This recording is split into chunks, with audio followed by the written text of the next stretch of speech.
Hi, I'm Manny Fitzsimmons. I'm your Washington REALTORS Legal Hotline Lawyer. I am often asked how come it is that a buyer's broker can negotiate compensation to be paid by the seller if buyer broker has a buyer agency agreement with the buyer, but buyer broker cannot negotiate compensation to be paid by the seller if there is no buyer agency agreement. So in this video, we're going to give you an explanation.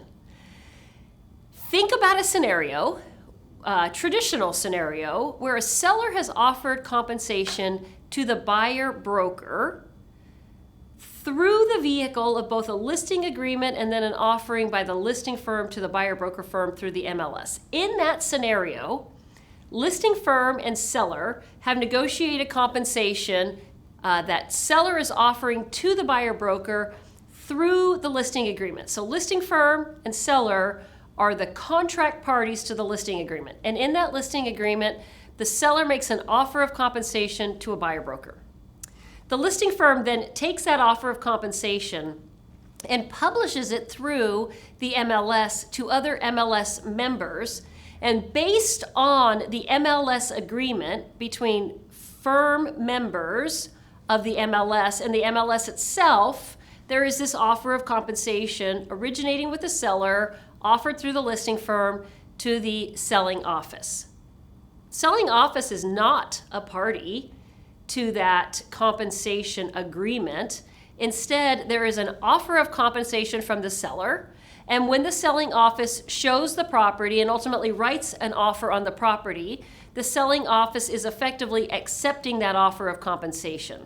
There's no room in that scenario for the selling office or the selling broker to renegotiate the compensation offered by the seller.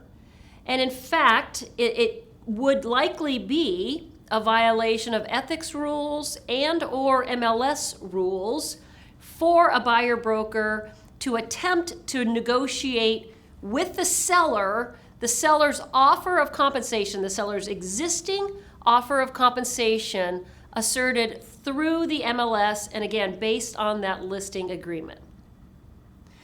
So what's different if a buyer has a buyer agency agreement with the buyer?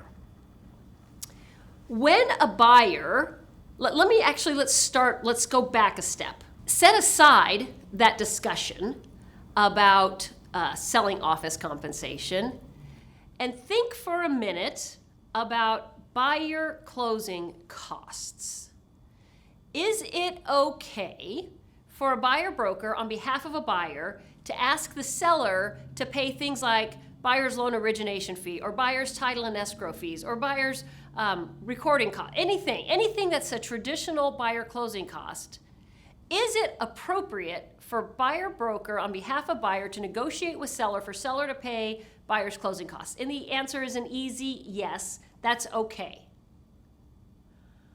All right, set that aside for a moment. Now I want you to think about what closing costs are. Closing costs are a financial obligation on the buyer triggered by the purchase of property due at closing. Financial obligation triggered by the purchase of property due at closing. That's buyer's closing costs in a nutshell. Now, one more step or one more piece to this puzzle.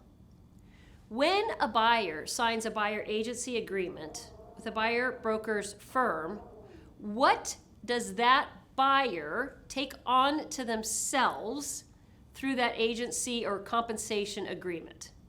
The buyer takes on a financial obligation triggered by the buyer's purchase of real estate due at closing. The financial obligation is compensation owing to buyer's broker triggered by the purchase of property due at closing. In other words, when buyer signs a buyer agency agreement, buyer is effectively taking on additional buyer closing costs in the form of compensation that buyer will have to pay to the buyer broker at the time of closing.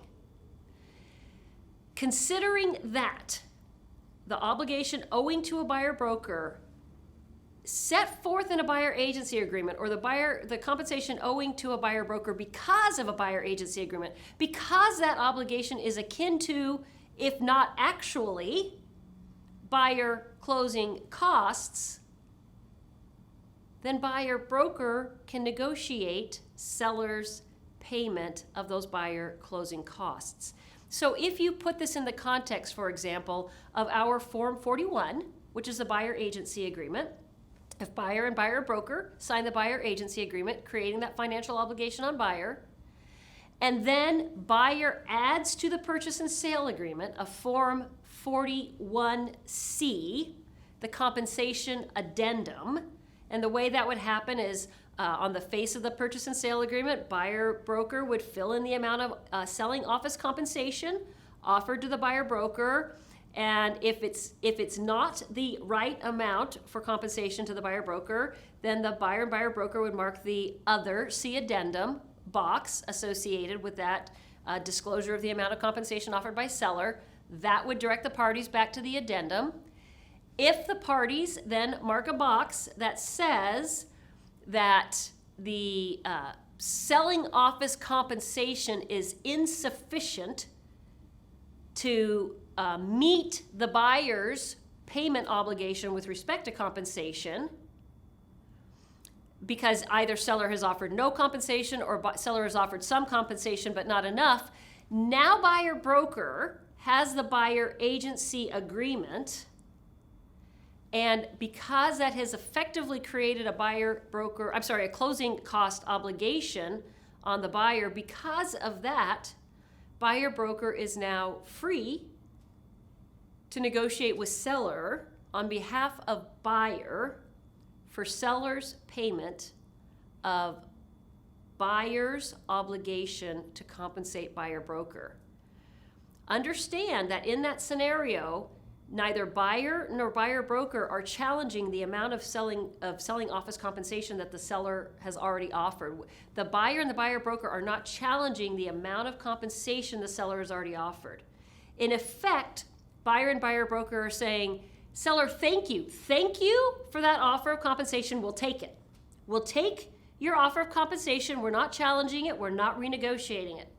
But in addition to the compensation that you have offered, buyer has an additional amount of compensation that buyer owes, and so buyer is asking you, seller, to pay that additional compensation that buyer also owes to offset the buyer's obligation, just like we might ask you, seller, to pay buyer's loan origination fee or buyer's title and escrow fees or any other buyer closing costs. With the buyer agency agreement, buyer establishes this obligation to pay the selling office compensation or additional compensation, and with that agency agreement and that compensation agreement in place, that enables buyer broker then to go on buyer's behalf and negotiate with seller for seller's payment of some or all of buyer's obligation to compensate the selling office. If you have questions on this topic or any other, please log into the Washington Realtors website, warealtor.org. Click on the Legal Hotline Library. You may find answers to your question in the library. If not, click on the link to send me a question, and I'll look forward to getting your question. Thank you for being a Washington Realtors member.